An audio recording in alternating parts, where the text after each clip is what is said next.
oyentes. Tiempo de debate, tiempo de tertulia, aquí en Extremo Fútbol, en Radio Somos Carolina. Hoy continuamos nuestra sección de entrevistados con Quique Castilla, estudiante de periodismo y amigo también se le podría llamar. Muy buenas, Quique, ¿qué tal? Muy buenas a todos, ¿qué tal? ¿Cómo estáis, chicos? Y bueno, yo soy Pablo Enrique y se encuentran como siempre a mi lado Juanjo Galindo. Muy buenas, Juanjo. Hola, ¿qué tal? Y Javi González. Hoy Ángel no puede venir. ¿Qué tal, Javi? Hola chicos, ¿qué tal? ¿Cómo estamos? Y ya sabéis que podéis seguirnos en Twitter como @extremofutbol19, el Instituto Carolina Coronado, como es Carolina Coronado, tanto en Twitter como en Instagram. Para calentar, Quique, como hacemos siempre, si te has visto algunos partidos repetidos, ¿cómo has llevado la cuarentena? Bueno, pues en primer lugar, la cuarentena la verdad es que un poquito al principio mal, pensaba que iba a ser esto más corto, tanto que hasta me dejé las cosas en Madrid, donde yo vivo, y no tengo aquí apenas ropa, y pensaba que iba a ser muy corto. Pero poco a poco yo creo que nos hemos ido dando cuenta todos de que esto no era una cosa sencilla que iba para 2 o 3 semanas, sino que tiene una gran relevancia. Y después, respecto a los partidos, pues mira, hoy mismamente me estaba viendo antes de conectar con vosotros el Real Madrid-Atlético Madrid de la temporada 14-15, que ganó el Atlético Madrid con un gol de Arda Turán, 1-2. Y después también me he visto otros partidos, por ejemplo, me vi la semana pasada, lo retransmitieron por la UEFA, que es una buena página web donde dan muchos partidos en directo de antiguos, y me vi el Bayern el Bayern, el Borussia Dortmund, perdón, el Borussia Dortmund contra el Real Madrid 4-0. 4 goles de Lewandowski que la verdad que muy bueno. Y bueno, y el Mundial de 2010, también me lo he visto entero. Así que mucho fútbol. Y volviendo un poquito al pasado, ¿cómo te aficionaste a este mundo del fútbol?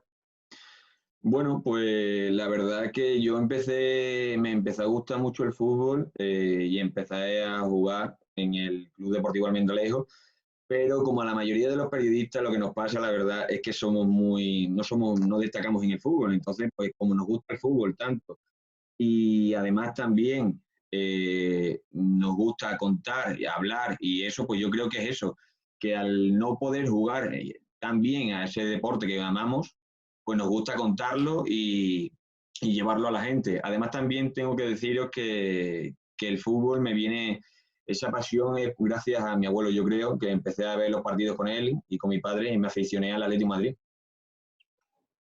A mí me gustaría saber, porque hemos tenido muchos invitados, unos nos dicen que la carrera de periodismo es mejor sacarse, otros nos dicen que no, y querríamos tener como una visión de un estudiante de cómo es la carrera de periodismo.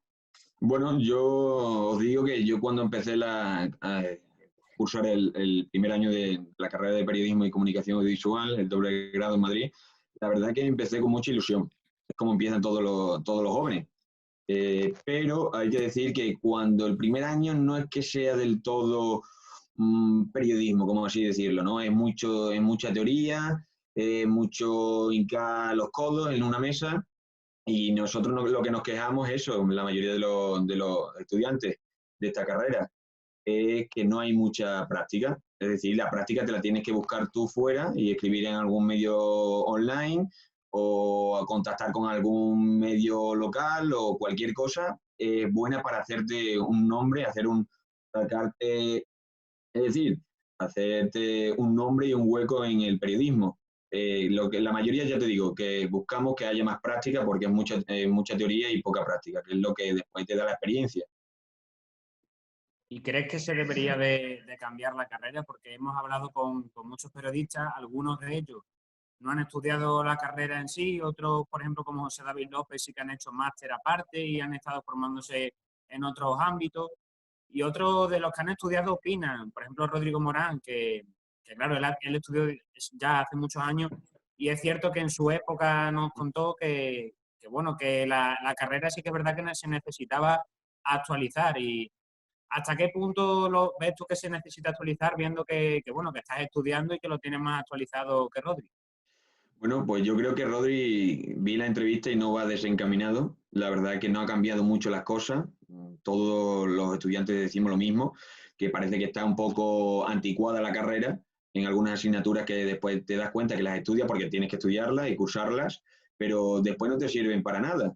Yo creo que deberían modernizarse, como os digo, y cada vez tener más presente eso de hacer una universidad, referido, por ejemplo, hay carreras que deben ser más teóricas, un derecho, por ejemplo, decimos, ¿no? O una medicina que también tiene que compaginar práctica y teoría. Pero yo creo que periodismo debe modernizarse cada vez mucho más, estar a la última y salir a la calle, porque salir a la calle, un estudiante de periodismo, con un micrófono y saber desenvolverse, eso es fundamental, es lo principal para ser periodista, y perder el miedo a la cámara, y perder todo tipo de miedo, de complejidades y de estar, no sé cómo deciros, estar cohibido a la hora de, por ejemplo, ir acreditado a un sitio, pues eso tienes que perder ese miedo. Entonces, ¿cómo se pierde ese miedo? Pues a partir de más práctica. ¿Te desilusionó el hecho de llegar a la carrera y, bueno, decir, bueno, por fin voy a estudiar lo que me gusta realmente y realmente cuando llego a la carrera veo que no es todo tan bonito y como lo pinta mi cabeza antes de vivir la experiencia? Pues sí, la verdad que sí, Pablo. Ya te digo, yo la verdad que empecé muy ilusionado y con muchas ganas, pero como la mayoría de mis compañeros de clase empieza, hay momentos que claro, de zozobra se podría decir, ¿no? Que dudas de si quieres dejar la carrera, que sí, que no sabes si estás haciendo lo correcto, que no. Vamos, ya te digo que esto pasa igual en muchas carreras. Cuando tú llegas a la universidad o lleguéis algunos de vosotros, es decir, que será dentro de 2 años, si no me equivoco, eh, vaya a ver como el primer año y el segundo año no, a lo mejor dudáis, no sabéis si habéis tomado el camino correcto, pero bueno, yo la verdad que al amar el periodismo y una cosa que siempre desde pequeño, siempre he tenido presente, que quería ser periodista, que era mi ilusión, yo creo que aunque tengas que estudiar mucho y no sea tan práctico, pues bueno, hay que sacar, como te digo, la práctica de algún lado, ¿no? De haciendo prácticas en alguna página web, en cualquier lado. Y un poco así relacionado con el tema, ¿qué opinas de estas personas que se han hecho hoy en día virales, por así decirlo, y que ejercen la profesión de periodismo, pero no lo han estudiado previamente? Bueno, pues la verdad que opino que sí, que yo como lo voy a ver, eso lo veo un poco mal, ¿no? Una persona que está estudiando y que, por ejemplo, sobre todo con los futbolistas, yo es lo que pienso, cuando veo, por ejemplo, a un futbolista, sí que ese futbolista tiene unos conocimientos y ha estado en un vestuario y sabe hablar, sabe muchas cosas que el periodista no sabe porque no ha vivido eso. Entonces, yo creo que tiene un punto a favor, pero yo creo que a ese jugador no debería tratársele como un periodista. No sé si me entendéis, pero también conozco mucha gente, por ejemplo, un compañero mío que estaba en la carrera, que se llama Diego Campoy. Bueno, pues Diego, la verdad que está ejerciendo y todavía no tiene el título, pero la verdad que le está dando ha tenido un gran éxito al llegar a charlas de fútbol y la verdad que es un referente para todos. Entonces, yo lo que veo que, por ejemplo, esa gente que se está sacando el título pero mientras se está sacando el título puede ejercer ese periodismo y hacerse un camino. Si no llega después, a lo mejor, imagínate, a encontrar un trabajo cuando termine la carrera, si lo encuentra por otras vías como es YouTube, pues lo veo bien, pero aquellas personas que ejercen periodismo sin algún título, como pueden ser muchos profesionales de 40 años, porque esta carrera salió hace bien poco, si no me equivoco. A lo mejor en la época, como habéis dicho, de Rodrigo Morán, pues sí, él tiene estudios, tiene su título, pero por ejemplo, mi tío también es periodista y en su época no pedían para ser periodista un título, ¿no? Como tal. Entonces, eso lo veo. Deberían reformar, no le vas a pedir tampoco a un hombre que ya tiene 60 años a lo mejor en la profesión, o 50 por decir, que haga un título, ¿no? Que se saque ese título y se haga esa carrera. A mí me gustaría saber porque hay mucha gente que dice que los periodistas a nivel económico están como un poquito maltratados, por así decirlo, que se trabajan muchas horas y que el sueldo en comparación es bastante bajo. ¿Tú compartes esa opinión o tienes otro punto de vista? Yo creo que sí, que la verdad que la opinión que tú has dicho y lo que estás hablando es correcto, pero es normal. Al principio, cuando no eres nadie, por así decirlo, parece que suena muy fuerte cuando dices que no eres nadie en el mundo del periodismo. También hay que decir que hay que ser consciente de que cuando tú pegas una patada al suelo, eso se dice siempre en la carrera, que salen 20.000 periodistas, ¿sabes? Entonces, creo que al principio, cuando no eres nadie tal, pues todos somos becarios, ¿no? Como dice Pedrerol, normal, hasta el propio Pedrerol ha sido becario. Bueno, pues claramente sí que se te paga poco y se te valora poco, pero poco a poco yo creo que cuando vas pasando los años, la reputación va creciendo y si eres un buen periodista, pues tendrás un buen salario y una buena reputación, ¿no? Y una buena fama. Y bueno, pasando ya un poquito, cambiando el tema de la economía, ¿qué opinas también el tema del sensacionalismo y el amarillismo que existe en los periódicos actualmente con el clickbait? El hecho del titular, por ejemplo, lo hemos visto recientemente, el otro día, por ejemplo, en un directo de la media inglesa lo estuvieron contando, que se ha hecho ahora muy famoso, por ejemplo, el tema de las declaraciones de Mark Clattenburg. De hecho, tú siendo del Atlético de Madrid seguro que lo has visto. Sí, Realmente, sí, que realmente él no dice pues claro, él es columnista en un periódico y él realmente no dijo exactamente eso, dijo que es verdad que se había equivocado y que a Pepe le había dicho que realmente le habían dado el gol, pero para que Pepe se callara, porque él obviamente sabe que los árbitros, bueno, aquí si estaría Ángel no lo diría, que los árbitros nunca balancean, ¿no? Si te has equivocado a favor de un equipo, no intentan equilibrar para cometer otro fallo, para darle algo al otro equipo, porque al final le están perjudicando ellos mismos con dos fallos en lugar de uno. Por lo que, ¿tú qué opinas de que se transgiverse la información? Pues la verdad que es que, vamos a ver, dentro del periodismo hay mucho periodismo carroñero, ¿no? Por decirlo de alguna forma. El que busca el clickbait y llenarse los bolsillos rápidamente, con cualquier noticia. Yo cuando llegué a Madrid, y es una cosa de la que he aprendido, era muy de ese tipo, no de ese tipo de periodismo, sino por ejemplo alababa mucho y me gustaba mucho el Chiringuito, que es un periodismo también muy sensacionalista y muy que van a hacer a lo que más interesa, ¿sabes? A lo que más dinero van a percibir por contar esa noticia. Que cualquiera que vea el Chiringuito sabe que esto es así. Bueno, pues poco a poco me fui dando cuenta que cuando estás en la carrera y eso te digo que el periodismo ese no es periodismo en sí, es una rama del periodismo, pero es una rama un tanto oscura, por así decirlo. La verdad que yo creo que ese periodismo hay que evitarlo en su justa medida, porque sí que es verdad que si dan alguna noticia relevante, sí que puede ser, pero por ejemplo lo que tú has comentado, Pablo, justamente, ¿a qué viene ahora que muchos medios saquen eso? ¿Sabes? Esa declaración también del árbitro. Ya no sé si eran 4 años, 5 años. Ayer hicieron creo que un programa especial El Chiringuito y a lo mejor no lo he visto porque ya hace mucho que no veo El Chiringuito porque dejé de verlo porque me perjudicaba, yo creo, vamos, no perjudica, es que también el Chiringuito es un periodismo, pero cada vez no me ha ido gustando más, ¿sabes? Lo he ido perdiendo ese gusto por verlo y ahí se tiran horas y horas hablando sobre un mismo tema solo por ganar más dinero y más espectadores, más audiencia en ser, vamos. Y ya terminando un poco con el tema este del periodismo, ¿qué periodista tienes tú como referencia?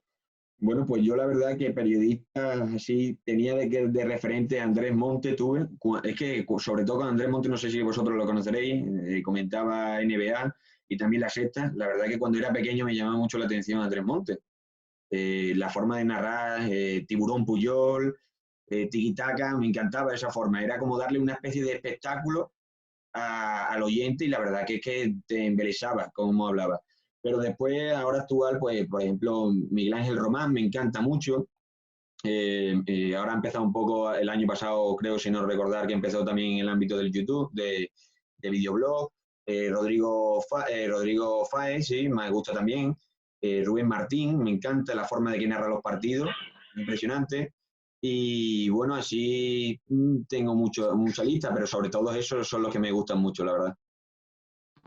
Y cambiando a temas un poquito más futbolísticos, hay una pregunta que Sí. le solemos hacer más o menos a la mayoría de los entrevistados porque consideramos que es bastante interesante y que puede dar debate y es, ¿qué opinas sobre que los filiales no tengan una liga aparte, como pasa por ejemplo en Inglaterra, que estén mezclados con los demás equipos? Yo en eso la verdad que tengo una idea clara y es que, por ejemplo, sobre todo cuando el Extremadura se enfrentó a, no sé si os acordáis, bueno, que hace poco, hace 2 años, antes de ascender, nos enfrentamos al filial, al Deportivo, el Deportivo nos enfrentamos, y la verdad que es que la idea de que un filial te elimine, pase la siguiente ronda y llega a la última ronda y por H o por B, de repente gane al otro rival y ese rival pase en vez del filial, me parece mal, ¿sabes? Es decir, si ese rival, si ese equipo, ese filial no va a poder ascender de ninguna forma, yo creo que lo mejor es apartarlo y hacer una liga solo de filiales. Además, creo que eso haría que los jugadores entre sí se profesionalizaran mucho más y alcanzaran un nivel más alto, ¿sabes? Que es mi idea. No sé si vosotros compartiréis esa idea o no, y creo que sería favorable para el fútbol.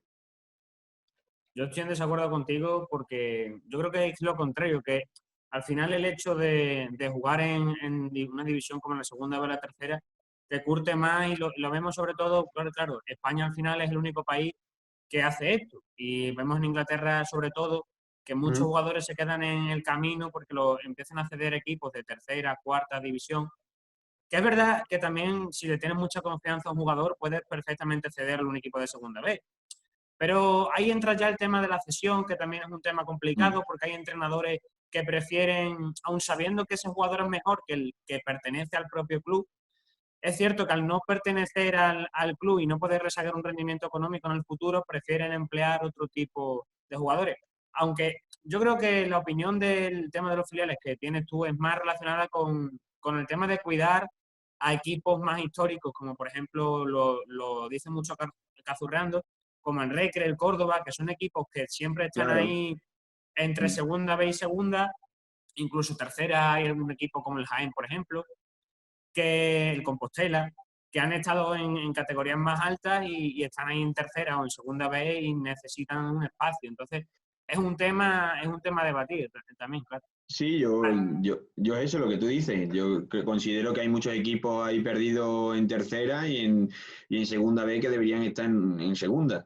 También creo que sería beneficioso para los equipos porque muchos equipos, imagínate que Rodrigo, bueno, este año Rodrigo creo, si no me equivoco, del Castilla está en segunda B, a jugar en segunda B, los palos que puede recibir una futura estrella, ¿no? Entonces los equipos también, yo creo que esa idea de que yo tengo a lo mejor la pueden también llegar a apoyar más por miedo de que ese jugador que juegue en segunda, en segunda B, en algunos campos así tipo embarrado y donde el fútbol es más tronco, no es un fútbol más bonito de ver, más vistoso. Entonces yo creo que puede que esa idea aparezca y que sea aceptada por muchos clubes. Bueno, oye, opiniones, esto es lo que venimos a buscar, Sí, opiniones sí. de los periodistas y a ver qué nos cuentan ellos. Uh-huh. Bueno, un poco ya también a nivel más general futbolístico, ¿qué piensas tú sobre el fútbol moderno del que tanto se habla y de la implantación del VAR? Hombre, el fútbol moderno, yo sí que es verdad que soy un poco reticente al principio. Tengo que deciros lo que sí un poco, no soy muy partidario del VAR. Pensaba que se iba a cargar el fútbol, porque pensaba que iba a ser toda la gente, bueno, yo creo que yo y toda la gente pensábamos que iba a ser pues más tiempo, ¿no? De que el árbitro iba a tardar más en tomar la decisión, que muchas veces pues nos íbamos a quedar 2 o 3 minutos parados y eso iba a resentir después también en los jugadores, ¿no? Tanto a nivel anímico como yo creo que físico. Se para el jugador, tal, empiezan y lo desconcentra. Pero hay que decir que cada vez el VAR está evitando muchos casos de robos, ¿no? Y de posibles errores garrafales de árbitros. Hay que decir que tiene una parte buena y una parte mala. Pero yo, en mi humilde opinión, creo que cada vez va a ir evolucionando cada vez más, tal, y va a ser beneficioso para los equipos.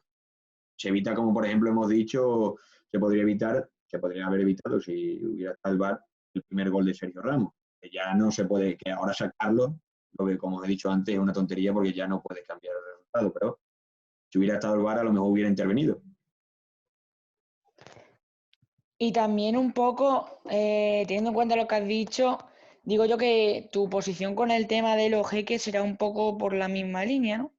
La verdad es que los jeques, vamos a ver, ahora va a salir el del Newcastle, ¿no? Que dice que quiere hacer un equipazo a base de talonario. Después también hubo aquí algunas filtraciones de que podía haber algún jeque que quería comprar la Extremadura. que mucha gente dijo que podía haber sido positivo, pero yo creo que es que eso es perder esa identidad del fútbol, ¿no? Yo creo que eso del jeque no me gusta. Además, después se ha visto como el Manchester City que fracasa, que por mucho dinero que tú le metas a un club, si después esos jugadores que tú pongas no se llevan bien, no hacen un grupo, porque lo principal es hacer un grupo y que haya compenetración entre todos los jugadores y vayan a una. O mirad, por ejemplo, el PSG. El PSG creo que hasta este año no ha pasado de octavo, si no me equivoco, desde que llegó el jeque.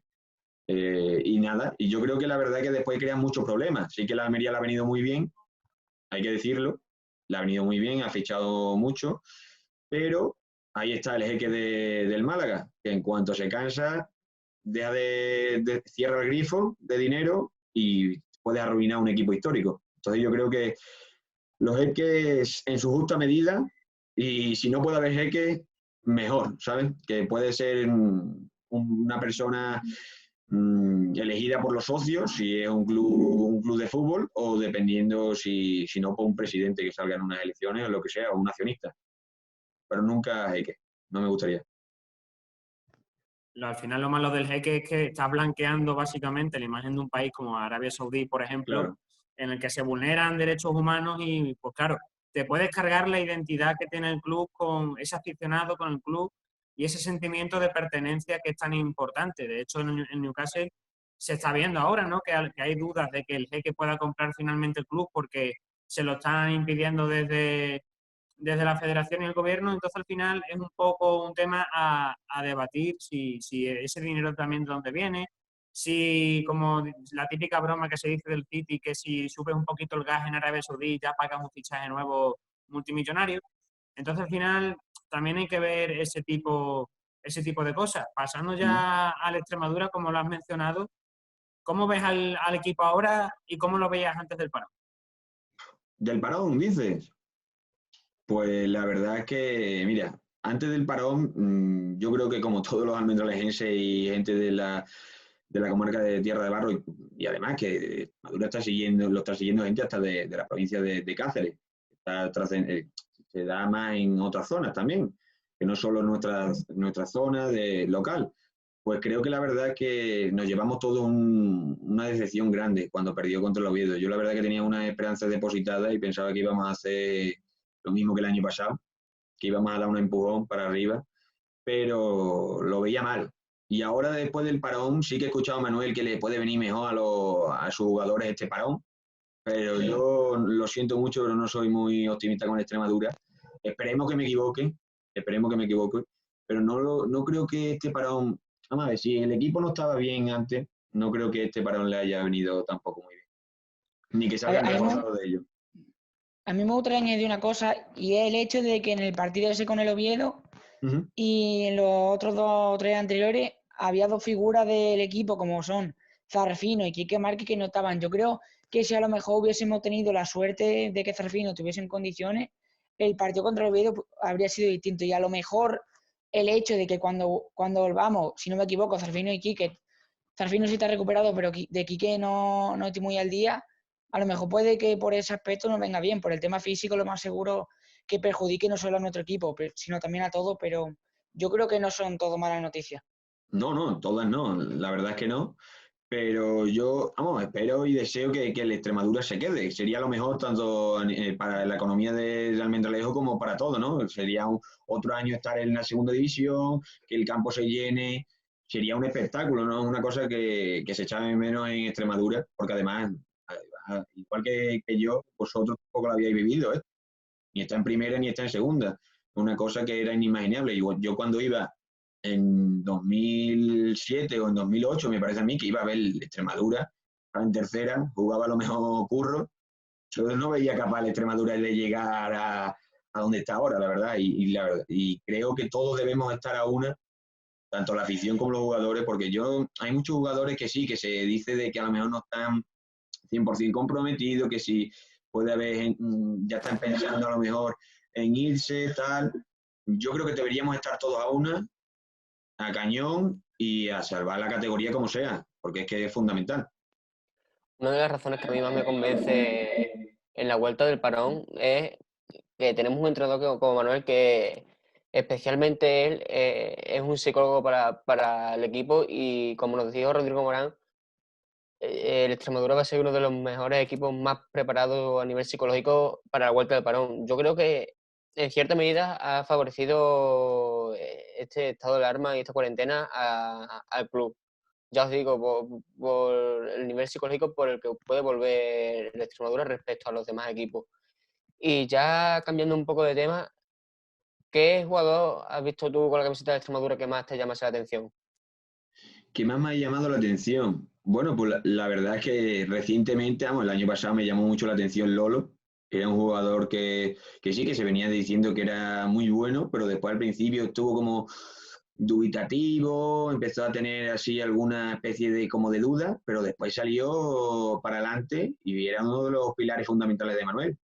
Tanto que llegó a sentar a uno de mis jugadores favoritos, que era por aquel entonces Fausto Tienza, porque tenía un jugador que también me ha gustado mucho y me parece a mí que no se le tuvo el reconocimiento a la hora de, por ejemplo, de renovarle. Sí que tenía problemas de espalda, tuvo problemas de espalda y se fue al Panathinaikos, si no me equivoco, ya era vuelta al Girona de segunda vez.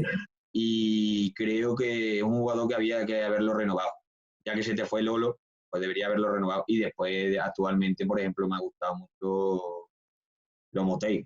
Lomotey es bueno, muy bueno, por no decir que abarca mucho campo. Y de mi época pasada, sí que es verdad que recuerdo, ya os digo, Curro me gustaba mucho. Curro era muy bueno en Extremadura, la verdad. Ya que estamos hablando del tema jugadores, ¿qué jugadores crees tú que son los más cercanos con la gente de estos que te lo encuentran en la calle y se pueden poner a hablar contigo tranquilamente? A lo mejor te hacen un autógrafo, esas cosas.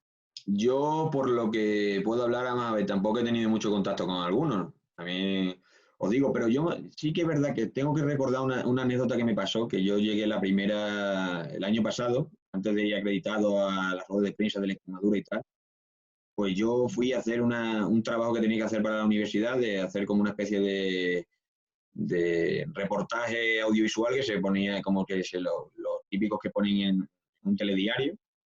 Y entonces, cuando llegué allí, antes de grabar la rueda de prensa, pasó un jugador que era Zarfino. Y Zarfino, sin conocerme de nada, sin saber de nada, porque no había otros periodistas, se acercó a mí, me preguntó qué tal, cómo estaba, y estuvo un momentito charlando conmigo. Y la verdad que eso me llegó mucho y me gustó, ¿sabes? La cercanía que tenía Zarfino. Yo creo que Zarfino y así jugadores, pues no sé, Pinchi también, que lo he visto por la calle alguna vez y se le ve simpático, integrado aquí en el Mentalejo, Olave, Quique Márquez, puede ser también, Quique lo he visto alguna vez y también es muy simpático. La verdad que creo que todos, ¿no? Estar en un pueblo y estar en un equipo tan pequeño es lo que hace que acercarse tanto a la población, ¿no? Estar en contacto con los aficionados. Y el Extremadura vemos que es un equipo con una mentalidad muy positiva. ¿Hasta qué punto crees que eso le puede perjudicar y puede transformarse en una sobreconfianza, por decirlo así? Pues yo creo que eso le puede perjudicar mucho, la verdad. Sí que es verdad que muchos jugadores creen que va a pasar lo mismo. Puede que ocurra lo mismo, que ya lo hemos estado hablando, ojalá. Pero puede que eso de decir, de estar pensando, el año pasado hicimos igual, fue un camino complicado, tal, pero al final sacamos los puntos y esa confianza en lo que hicieron en el pasado, yo creo que puede perjudicarle claramente. Por lo que deben desconfiar en todo momento de lo que hicieron, porque lo pasado está, como ya sabéis, y debemos estar mirando en el presente y recuperar. Yo creo que se ha ido perdiendo esa idea de que Manuel el año pasado cuando llegó lo tenía partido a partido y pensaban solo en ese partido. No pensaban en el siguiente, hay que pensar en el partido que jugamos esta semana y ya está, recuperar esa tónica y esa idea que teníamos que yo creo que fue la clave del éxito. Si me tuvieras que decir algún jugador que ficharías y venderías, ¿con quién te quedas? Pues vendería, joder, pregunta complicada. Un poco así de isofacto, pero Mira, ficharía, te lo voy a decir, aunque ya está en la plantilla, yo fichaba sí o sí a Alex Alegría. Lo que pasa es que va a ser muy complicado, es complicadísimo. Si no me llega para eso, pues no sé, ficharía a lo mejor a Olave. Olave me gusta mucho y yo creo que es un jugador que es un potencial. Lo que pasa es que, ya te estoy diciendo, son jugadores que están llamados para llegar a primera. Para llegar a primera, lo que pasa es que ya habéis visto que Olave en el Eibar tuvo muy poca continuidad, tan poca que no llegó ni creo ni a debutar, ¿no? Si no me equivoco, en partido oficial.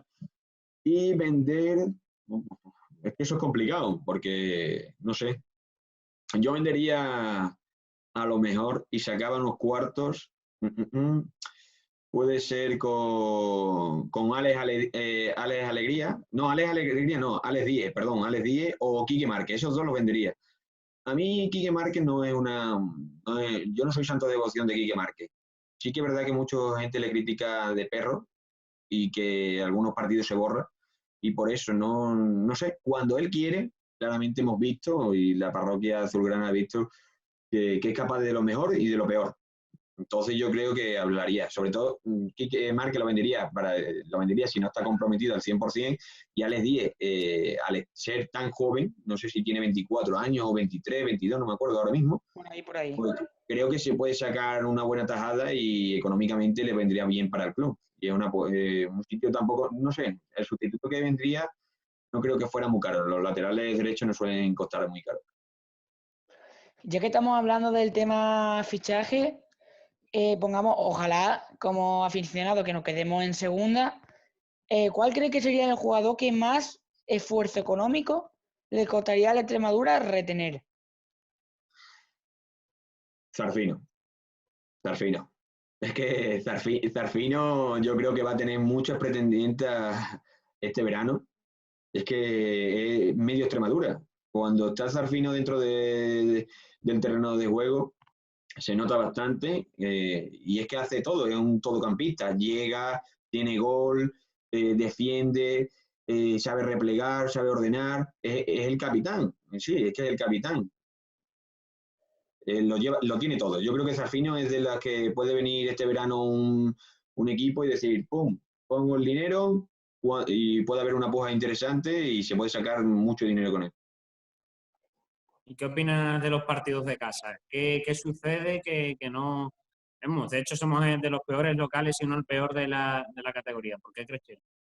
Yo creo que es que los jugadores salen un poco, perdón por la presión, un poco acojonados porque hay tanta presión en sacar un buen resultado y en que todo salga bien, de que yo creo que los jugadores se meten esa presión a sí mismos y puede hacer que falle, que incluso pues, falle un pase, falle otro. Pues muchas veces yo creo que se le ha pasado a los Motei. Es un claro ejemplo. Algunos partidos de los Motei del principio, no sé si fue contra la Almería, el primer partido que jugamos aquí en casa, que perdimos. ¿El primero Granada? Fue Labrada. Eso, fue Labrada, que lo perdimos. Pues me acuerdo que empezó a fallar algunos pases y en parte de la afición empezó a silbarle y el jugador en cuanto a eso yo creo que la presión que había, tal, los rumores de que no le daba el físico, lo que se hablaba de él en la calle, tal, esa incertidumbre provocó que el propio jugador, su nivel cayera en picado en ese partido y yo creo que es lo que suele ocurrir a muchos jugadores, lo que le provoca, ¿sabes? Esa presión hace que su nivel caiga y que las piernas no le respondan como quieren, y la cabeza, que es fundamental, ya os digo, en este deporte es fundamental tener resistencia, cabeza y unas piernas buenas. Eso es lo fundamental para ser un buen futbolista. Al final, Sí. Lemotey, perdona Juanjo, es un futbolista No pasa también nada. que todavía es joven, que no tiene toda la experiencia del mundo en la categoría y que le sirvió de mucho irse con la selección en ese momento para olvidarse un poco de la Extremadura y para también competir con otro nivel a lo mejor más asequible para él. Lo vimos perfectamente cuando volvió, que vino a un nivel excepcional y sin embargo se ha convertido en uno de los pilares fundamentales de esta Extremadura que si le quitas la figura del Motey en el medio del campo, pues se notaría muchísimo. Sí, así es. Así es, la Además, verdad que yo te iba sí. a decir lo mismo. ¿El qué? Lo de, Yo iba a decir lo mismo, lo de Lomotey, que le vino muy bien el hecho ese de foguearse con la categoría inferior de su selección. Y otro caso también de presión fue Yamaguchi. Yo me acuerdo que en el partido contra el Girona, ese ambiente de silencio, o sea que hay veces que el silencio hace más que el ruido, porque ese partido ese fue negrísimo. Además, Juanjo, yo creo que la culpa de ese partido era de que ese cambio, creo que sin recordar unas declaraciones de Yamaguchi, que dijo después del partido que hasta 5 minutos, o no sé si el mismo día, antes de salir del hotel, le dijo Manuel que jugaba él. Y claro, un portero no es la misma posición que un jugador de campo. Allí siempre suele jugar un único jugador, compite contra otro. Entonces yo creo que eso, que tú añades la presión de que te lo dicen el mismo día, la presión de que estás sustituyendo a Castro Espinosa, que Castro no es un cualquiera, que además Castro había hecho 2 o 3 cantadas, sí, que no estaba a un buen nivel, pero claro, es que le mete esas 2 cosas que os he dicho, más después la incertidumbre de la afición, que no ha visto jugar a este portero mucho. Pues claro, ¿qué pasó? Que ese portero, con los primeros errores y los nervios que tenía, pues cometió los 2, vamos, el gol de falta es que de chiste, por no decir otra cosa. Pero no tiene, en parte no tiene culpa él, es todo lo que le rodea y todo lo que provocó que el portero no estaba en condiciones. Lo que hemos dicho, la mente, es que la cabeza es fundamental. O la tiene bien y está concentrado en el partido 100% o... ¿Tú crees que la gestión por parte del director deportivo de López Ramos ha sido adecuada a la de este año? Yo creo que no, que López Ramos sí que es verdad que muchas veces debería haber salido cuando están los momentos tan complicados los equipos. Creo que debería el director deportivo, que como responsable de la parcela de los fichajes y de la gestión del club, debería haber salido alguna vez a rueda de prensa a dar la cara y explicar sobre todo algunos fichajes, ¿no? Y de cómo se está llevando el club, tal, pero no ha habido ningún momento. Yo creo que la gestión por su parte ha sido mala. Ha habido fichajes buenos, hay que decirlo. Hay algunas cosas que el Extremadura con el presupuesto, sobre todo el primer año, lo que hicimos, gracias también en parte a Enrique Gallego, la cantidad de fichajes hicimos una barbaridad. Yo creo que eso normalmente cuando tú haces tantos fichajes en verano y después haces tantos fichajes en invierno, ese equipo no está abocado a descender y a lo peor, porque es complicadísimo. No es cambiar esto, no es tan simple como cambiar 2 fichas, 2 jugadores los quito, los aparto, 3 jugadores o 5 y traigo otros 5 nuevos. Tiene una parte positiva López Ramos, pero por la parte de gestión, de cómo en los momentos complicados no ha dado la cara, yo creo que ha sido lo peor, ¿sabes? Eso es lo que más se le puede criticar y echar en cara al director deportivo. Yo creo que lo que más ha fallado López Ramos ha sido en primar la cantidad de jugadores antes que la calidad, porque vimos el año pasado como es verdad que en el Extremadura era un equipo recién ascendido, era un equipo que vamos a hablar claro, aquí en Extremadura no es la mejor zona a nivel de localización y de disponibilidad para viajar que hay en España, eso es obvio.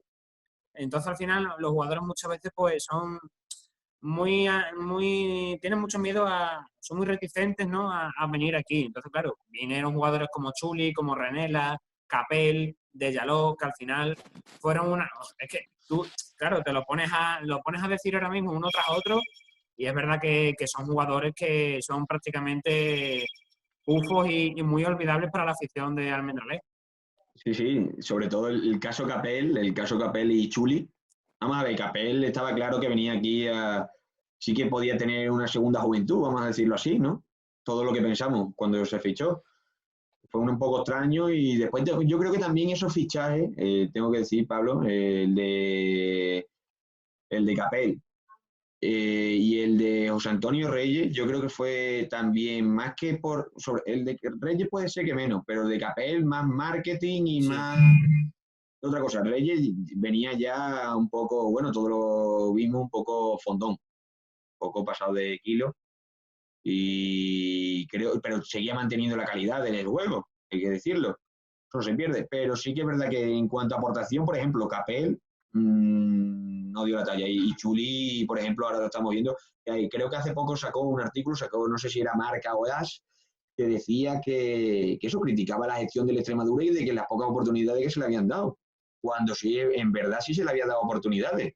De hecho, fue titular, la primera vuelta fue titular, indiscutible. Fue la titular segunda, con la junto... llegada, la segunda con el asentamiento de Quique Márquez y también la llegada de los nuevos fichajes sí que se quedó como, no suplente, directamente como descarte de Manuel. Sí, además también, por ejemplo, fichajes ahora que me ha venido a la mente, Renela. El Extremadura ha hecho una especie como de fichajes un tanto raro, que después, en vez de venderlo, por ejemplo, dice, pues Renela aquí no ha triunfado, pues lo vendemos, tendrá los equipos que pregunten por él, serán unos equipos de nivel inferior, no un Cádiz, todo un Cádiz, ¿no? Que después llegó al Cádiz y bueno, que tampoco ha llegado a triunfar, pero un poco extraño han sido esos fichajes, no sé. Yo creo que la gestión no la ha hecho bien. No sé si es que también yo creo que con Manuel no ha contado, ¿sabes? Porque yo me acuerdo que este verano, Manuel hablamos con él y nos comentó que él quería una plantilla como la tiene actualmente. Era corta y con muchos jugadores tirando de cantera. Y no sé qué motivo hubo entre medio, no sé si hay esa comunicación directa entre manager y López Ramos, no sé si habrá esa gestión, si Manuel le dirá, oye, pues yo quiero estos jugadores, este tipo de jugadores, y él hará lo que pueda, porque claro, los presupuestos también son lo que son, ¿no? Y perdóname, Juanjo, voy a añadir una última cosa respecto a este tema. Recordemos los míticos fichajes de Billy Arce y de Luciano Balbi, que son fichajes que tú dices a priori... Dani Sahin también, recordar en invierno, que no Sí, salía en España tampoco. que ni siquiera al delantero Dani Sahin ni siquiera se le dio la oportunidad de demostrar si de verdad era un delantero válido para la categoría y para el Extremadura, porque yo, no sé vosotros, pero yo decía, pues a lo mejor este futbolista pues nos puede dar algo interesante, pero apenas lo dimos unos minutos contra Las Palmas y no... Sí, al final el problema de Dani Sainz, Javi, es que ya llegó lesionado. Si hubo muchas dudas de ficharle y el idioma que también hace mucho, ¿eh? Sí, el idioma, obviamente. Y aparte de eso, como digo, es que de hecho Dani Sainz está retirado ahora mismo. Claro, y por ejemplo, ahora que me he acordado también, fichamos a, ¿cómo se llamaba el que hemos fichado ahora hace poco, de 40 años? El japonés o chino, no me acuerdo. Sí, bueno, pero son fichajes un tanto raro que uno hace sospechar, no sabemos por qué. Por ejemplo, este fichaje, ¿para qué ha sido? ¿Ha sido para crear una especie de marketing y que el Extremadura llegue a otros continentes? No sabemos. Lo de Billy Arce es verdad que no me acordaba. Venía como una estrella, se nos pintó como una estrella y después fue un gran pufo. Y después también, por ejemplo, el de Luciano Balbi. Creo que Luciano Balbi sí sigue jugando. Sí, no me acuerdo dónde estaba, no me acuerdo dónde ha ido, pero sí que es verdad que son jugadores un tanto extraños y que no tenían un cartel, ¿no? Que no se conocía. Un Billy Arce que ha estado hasta hace poco en la cárcel. O sea que... ¿Ah, sí? No está en la cárcel. No sabía. Joder. O sea que... Bueno, ya cambiando de tema, vamos a entrar ya en un tema un poco más de economía, de despacho, aunque ya lo hemos introducido con el tema del director deportivo. ¿Sí? ¿Cómo ves tú el tema del mediodía del club? Que lo estuvimos hablando el otro día con el presidente de las Peñas y tampoco lo veía mal, pero es cierto que bueno, hay mucha gente que está en contra y que aunque es beneficioso para el club, porque obviamente, aunque no se llene tanto el estadio, se recauda dinero, pero bueno, ¿cuál es tu opinión? Bueno, pues la verdad es que eso yo el año pasado, cuando salió de lo del mediodía, no sé, el día del club o mediodía del club, no me acuerdo cómo se dice. Mediodía porque se hace un primer y segundo vuelo. Ah, claro, mediodía. Bueno, pues la verdad que yo escribí por Twitter y después me contestó el Quique, el que era por aquel entonces y creo que ahora otra vez el jefe de prensa de la Extremadura. Y yo lo que decía es que me parecía un poco lamentable. Parece que ahora el que nos esté escuchando, tanto vosotros como el que me esté escuchando, dirá, pero ¿por qué dices lamentable cuando vosotros habéis dicho que favorece al club, no? Bueno, pues yo creo que el mediodía del club, por ejemplo, yo lo que decía era que el Atlético de Madrid, yo que soy abonado del Atlético de Madrid, me dice de repente un partido, Real Madrid-Atlético de Madrid. Pues este partido no entra en el abono que tú has pagado a lo mejor de 200 euros o de 100 y pico de euros, ¿sabes? Lo estoy contando.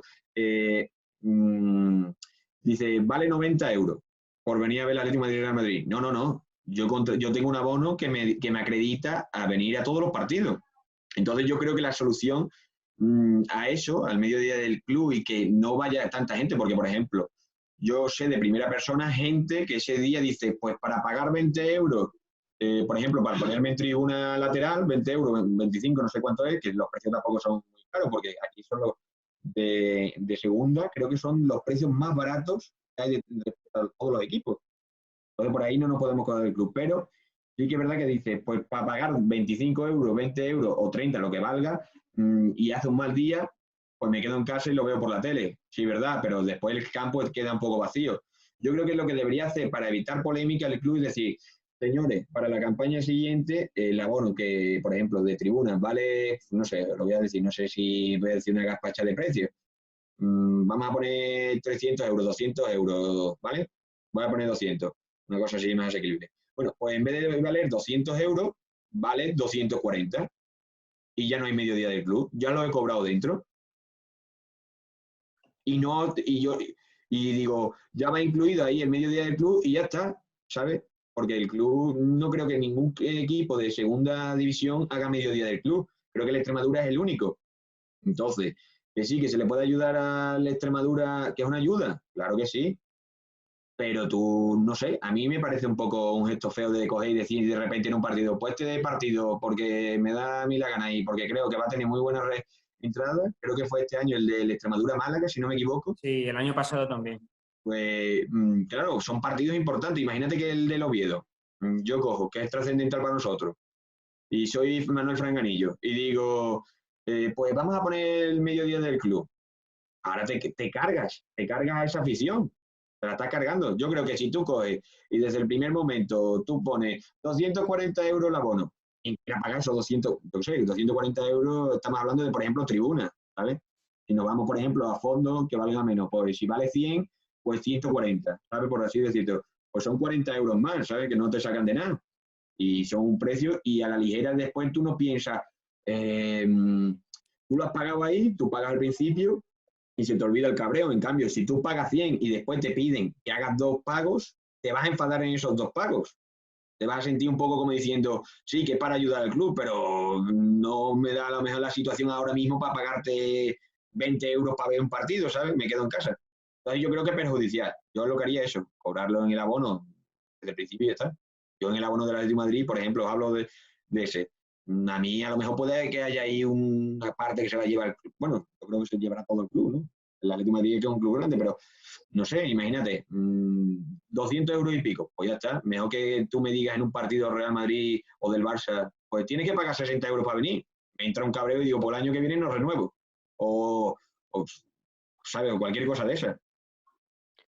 Y hablando del tema esto de los abonos, ¿qué crees que va a pasar con el dinero de los abonos de estos partidos que faltan si al final no se celebra la liga?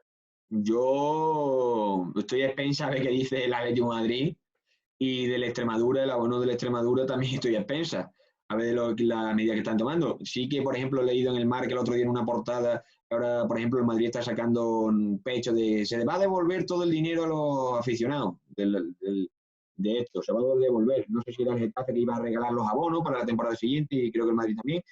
Pues yo creo que sería una buena iniciativa, pero claro, tú, el Madrid, es bonito decir, el Real Madrid regala los abonos, el Getafe también regala los abonos. Es muy bonito. Dice, sí, ya lo podía hacer también mi equipo.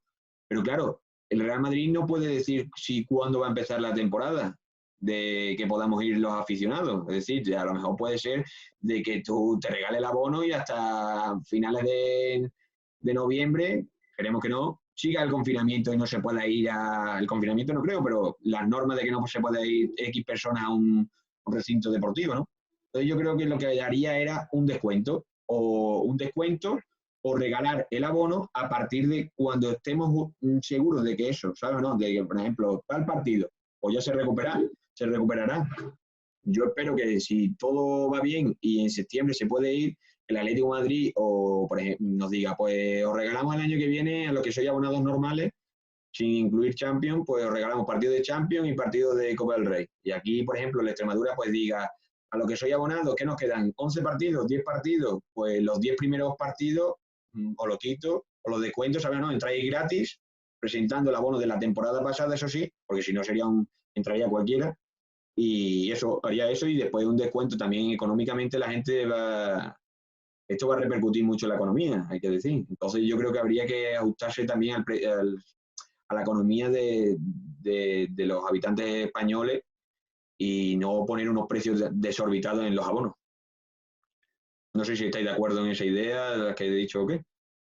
Sí, y una cosa que me gustaría añadir es que, sobre todo en equipos grandes, pero también el Extremadura lo vemos mucho porque es el único equipo de la comunidad que está en fútbol profesional. La mayoría, no sé si la mayoría, pero una gran parte de los abonados son de los pueblos de alrededor, no son todos de Almendralejo, gente de Calamonte, gente Claro. de Villanueva, de ciudades colindantes, que a lo mejor no se pueden permitir hacer un viaje cada 2 domingos. O si ahora les cuesta, a lo mejor año que viene no se pueden permitir. Sí, sí, es eso. La verdad que hay que tener en cuenta los aficionados. Yo creo que en el fútbol y esto va a ir en unión a lo que habíamos dicho antes del fútbol moderno, de los jeques, tal, de eso, yo creo que los aficionados hay que cuidarlos al detalle. Si yo tuviera un club de fútbol, los cuidaría, vamos, hasta el último momento, porque es que lo principal es el motor de los clubes. Además, creo que sin ellos el equipo pierde mucho y pierde esencia. Y es eso, hay que tener en cuenta que, por ejemplo, aquí los aficionados de la Extremadura, hay muchos de muchos pueblos que cogen cada domingo, cada sábado, y cogen un autobús de la Extremadura, pagan su entrada, pagan el autobús y se disponen a ir a X kilómetros, porque no somos como, por ejemplo, no tenemos aeropuerto, no tenemos tren que estén 3 horas. Son un autobús que a lo mejor hasta ir a Cataluña dura, no sé, 7 horas, 8 horas, y te pegas un palizón de kilómetros. Entonces yo creo que eso es de reconocer y también debería reconocerlo el Extremadura, que sí que reconoce porque se le tiene muy en cuenta a los aficionados, eso sí es verdad que se le tiene muy en cuenta por parte de la directiva, pero yo creo que deberían cuidar mucho más el aficionado y hacer una especie como de descuento o alguna cosa que favorezca al aficionado, que es lo principal. Y hablando del tema económico, ¿qué opinas del tema de los precios de las entradas? Porque vemos, es verdad que la Extremadura, como tú has dicho, es de los precios más baratos, pero en comparación con los otros equipos en España, lo comparas con Alemania, por ejemplo, que lo estuvimos hablando también con el presidente de las Peñas, con José. Al final, claro, se nota mucho la diferencia porque en Alemania vemos muchas veces entradas con transporte incluido por 5 o 10 euros, ¿no? Sí, la verdad es que sí, sobre todo, por ejemplo, en los partidos grandes es una barbaridad. Por ejemplo, un Atlético Madrid de Champions. No sé qué decirte. Bueno, yo hace 2 años fui al Atlético Madrid-Arsenal, por ejemplo, que fue la semifinal de la Europa League. Y no sé si la entrada costaba 80, 90 euros o 120, ¿sabes? No me acuerdo. Y contra el Real Madrid fui a ver el Atlético Madrid-Real Madrid, que quedó 0-0 de hace ya unos cuantos años, que se hizo un buen partido blanco. Y también me costó también cara. Es decir, yo creo que el fútbol aquí en España se tiene implantado como un negocio puro y duro, de que hay que sacarle mucho dinero y por eso digo que es muy perjudicial para los amantes del fútbol que quieran ir, que por ejemplo un chaval, imagínate que una persona sin tantos recursos económicos quiere ir a ver un partido, un clásico. Es que claro, la entrada más barata que te puede salir en un clásico, 120, es muy complicado. En cambio, en Alemania, a lo mejor un Borussia Dortmund, un Bayern o algún derby así. Contra el Schalke, por ejemplo. Claro, o contra el Schalke o contra el Leverkusen, cualquiera, o puede costar a lo mejor como mínimo, imagínate, échate 10, 15 euros, como una buena entrada además, ¿sabes? Que no son entradas como el Bernabéu que te vale 80 euros y estás en el gallinero arriba del todo, que lo ves como puntitos los jugadores. Entonces yo creo que eso, que deberíamos aprender mucho de los países donde valen muy barato, y creo que hasta en Inglaterra, si no me equivoco, también las entradas no son excesivamente caras para ir a cualquier país. Y de hecho, aún así, Quique, se están quejando también muchos aficionados de que las tienen que bajar, porque son un poquito más caras son creo que 20, 25, 30 libras, no más. Y Sí, hablando sí, también de esto, es cierto que también en Alemania las entradas son más baratas porque muchas de ellas son de pie. ¿Creéis que, esto lo pregunto a todos, no solo a Kiki, ¿creéis que se debería de de habilitar una zona en los estadios en la que la gente estuviera de pie, porque claro, mucha gente le gusta ver el fútbol de pie, se vive más el fútbol, se anima más, sobre todo los ultras, y la entrada, claro, te sale más barata y muchas veces se agradece. ¿Creéis que se debería de implementar esa zona en los estadios? A ver, es que la verdad que estar sentado comiendo tus pipas ahí en el fondo, eso no te lo quita nadie, también te lo digo, ¿eh? También te lo digo. Y luego está el tema de cómo controlar cuánta gente cabe en tal sitio y tal, ¿no? Porque si tú tienes un número de asientos, al fin y al cabo, tú Eso es no obvio, puedes Juanjo, que entrar. tú a la hora de entrar en la puerta, ¿no? Tú te pueden controlar el número, por eso no hay problema. Es Con un decir, aforo máximo. claro. También. Eso lo voy a decir, mira, os lo voy a explicar.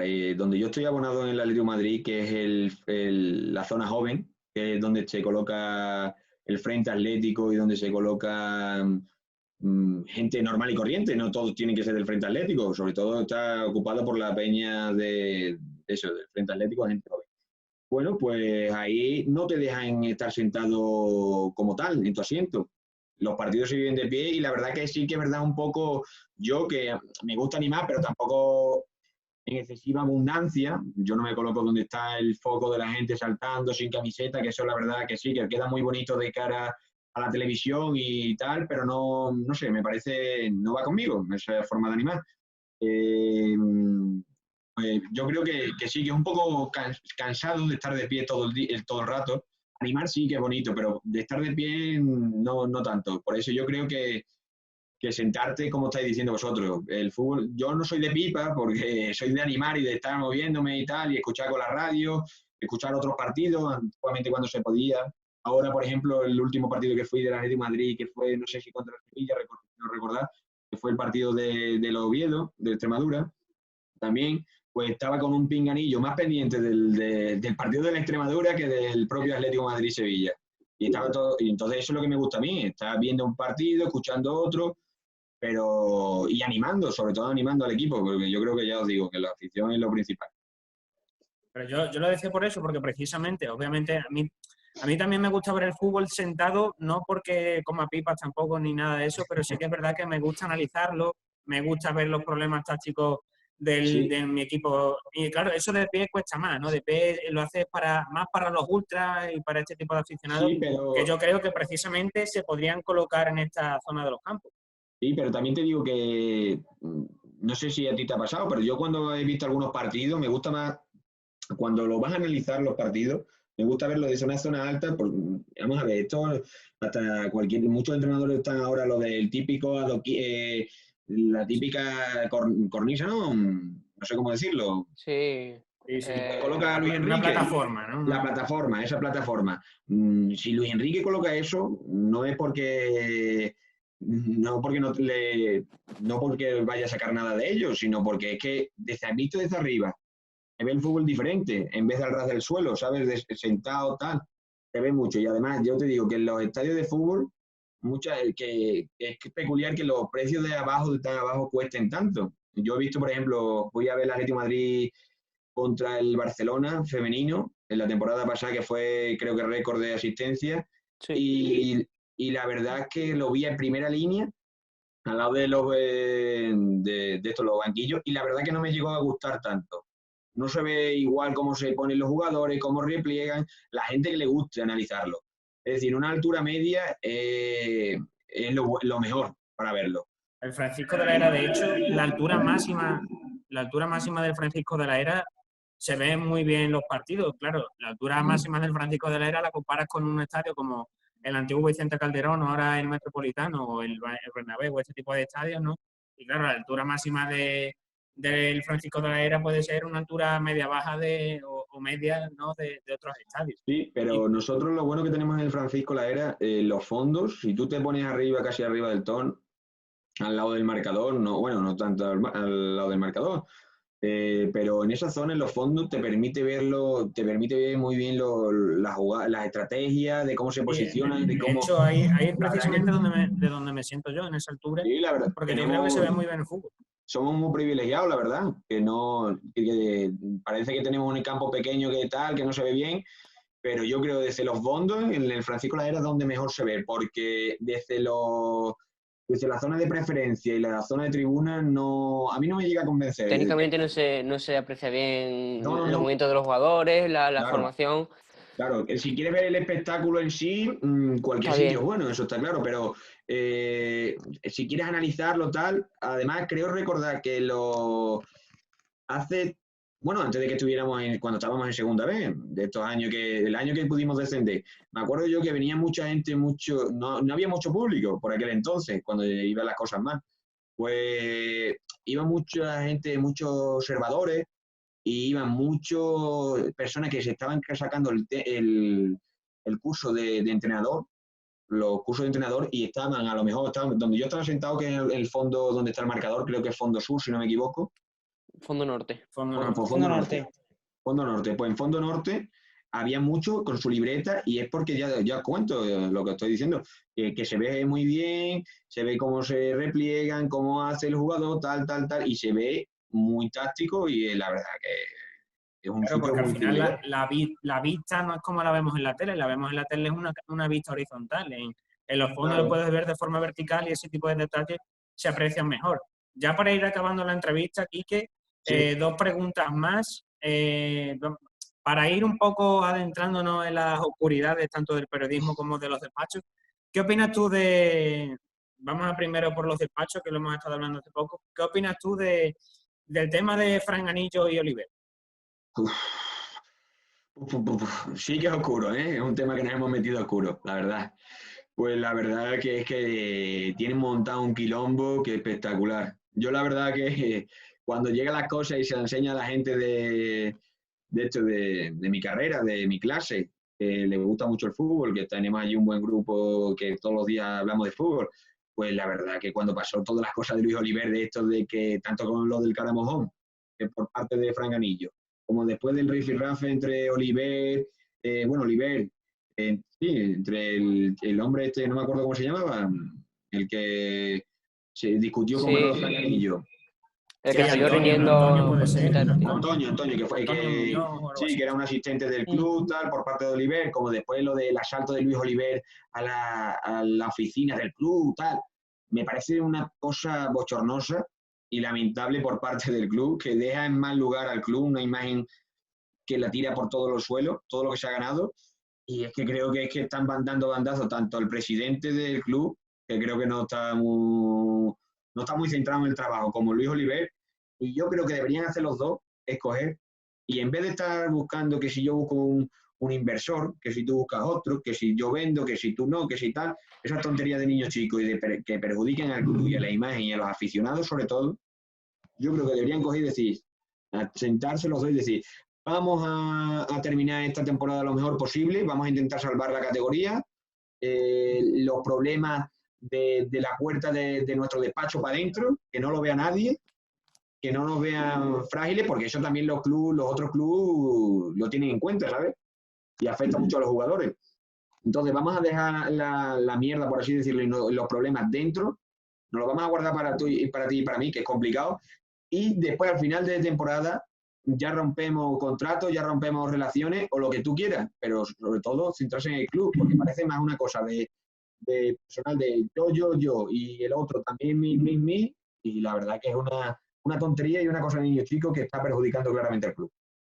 Y ya para acabar, la importancia de los idiomas en el periodismo y la gente que se aprovecha de la gente como nosotros que está empezando o como tú que ya estás en la carrera a la hora de tema de eso, de escribir crónicas, pues partidos, análisis, de grabar para programas, editar cosas.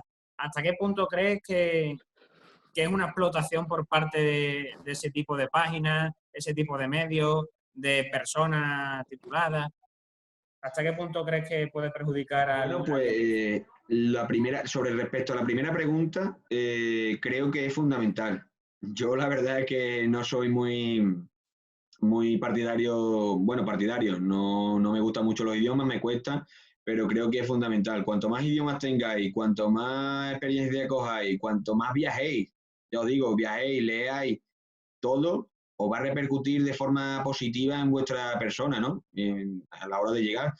No es lo mismo una persona que hable solo español que hable francés, que hable inglés, que hable ruso, alemán. Yo conozco mucha gente que está dentro de la carrera que se está formando muy bien y la verdad que eso, yo por ejemplo, inglés, que es la que, bueno, la que me tengo que sacar sí o sí porque en la carrera te piden inglés, básicamente. Entonces hay que sacársela y porque claro, no puedes ir, después cómo pretendes ir tú acreditado a cualquier país de Europa y que te entiendan, ¿sabes? Tienes que saber por lo menos inglés, que mínimo que inglés. Entonces, respecto a eso, creo la primera pregunta que es fundamental y trascendental para cualquier periodista y para cualquier otra carrera, para cualquier persona que quiera salir.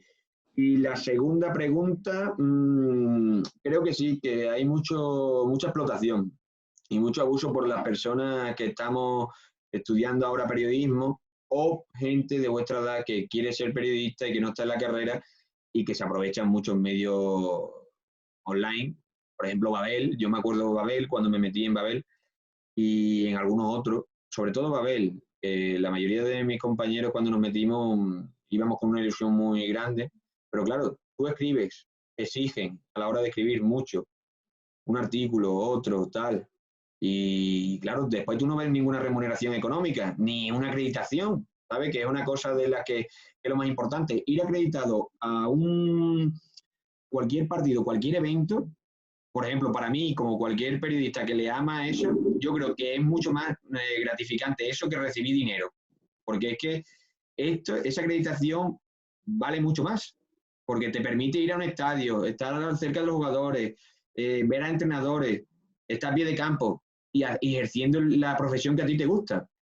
Entonces yo creo que eso, que habría que acabar con esos medios online que perjudican bueno, perjudican no, porque te están dando también una oportunidad, pero es que no sabéis vosotros. Es una falsa oportunidad al fin y al cabo. Claro, es que lo que se está lucrando, se está enriqueciendo la propia persona que tiene la web. Vosotros sí que estáis cogiendo experiencia, escribiendo, tal.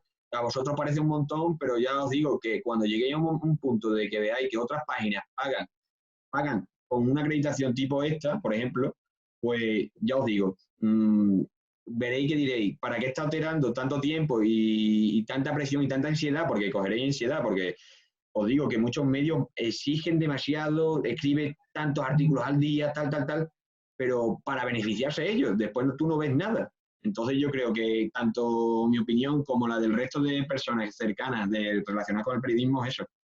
Es que hay muchos medios que abusan de gente que no está, a lo mejor, no tiene la formación adecuada, no, sino que se está formando o que directamente no está ejerciendo la carrera, ¿sabes? No está estudiando ni nada. Lo veo mal. Y así como curiosidad, ¿qué objetos has ido acumulando a lo largo de tu vida? Estilo camiseta, la acreditación que nos has enseñado y también con tu faceta de periodista. Sí, bueno, pues esta es una acreditación contra el Sevilla, el partido de Reyes, que me gustó. Después una acreditación que me dio también, por ejemplo, el ayuntamiento cuando fui a un pase de prensa. Y después, por ejemplo, por aquí tengo un banderín de que el día que ascendió el Extremadura en Cartagena, que me gustó mucho, me regalaron esto y una bufanda. La bufanda la tengo en Madrid. Por aquí, por ejemplo, también bueno, esto es grande, no sé si lo podré ver, mira. Esto es un banderín de los primeros que dieron en el Wanda Metropolitano inaugural, que fue el partido del Atlético de Madrid-Málaga, de cuando se inauguró el Metropolitano. Y bueno, y después también de camisetas, sí, me gusta mucho coleccionar camisetas. Ya veis que tengo ahí una del Atlético de Madrid, que fue la segunda camiseta de pequeño que tuve. La primera la tengo en una caja, ya no me cabe por razones obvias. Y después tengo muchas, pues, del Liverpool, de la Juventus, tengo de la selección española de la Eurocopa del 2000, si no me equivoco creo que era de la Eurocopa del 2000, es muy bonita, es una preciosidad y además es auténtica. Y después tengo la del Milán y bueno, también tenía una de un equipo que hemos formado en la universidad, donde estamos varios, que nos llamamos Percap Fútbol Club y tenemos cuenta en Instagram y en varios sitios y nada, yo estuve el primer año. Ya os digo, ya como os he dicho al principio, al no ser muy bueno, pues después me pasé a eso, a apoyarlos, a ir a los partidos, si necesitaban cualquier día algún jugador de estos, pues ir, ayudar, tal, pero no, al no ser tan bueno, había muchos jugadores dentro de mi carrera, hay mucha gente que se le da muy bien, pues entonces eso, pero una camiseta muy bonita que además diseñamos nosotros el logo y los colores que hicimos.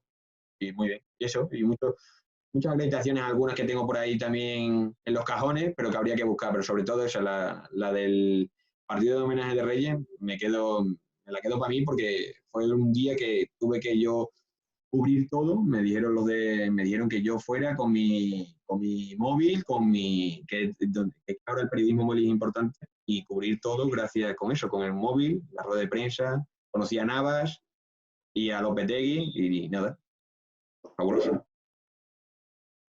Y nada más, muchas gracias por estar aquí y Quique, esperamos tenerte por aquí pronto. Muchas gracias a vosotros. Esperemos que sea así. Un fuerte abrazo a todos, chicos. Nada, a ti Un también. abrazo. Adiós. Adiós.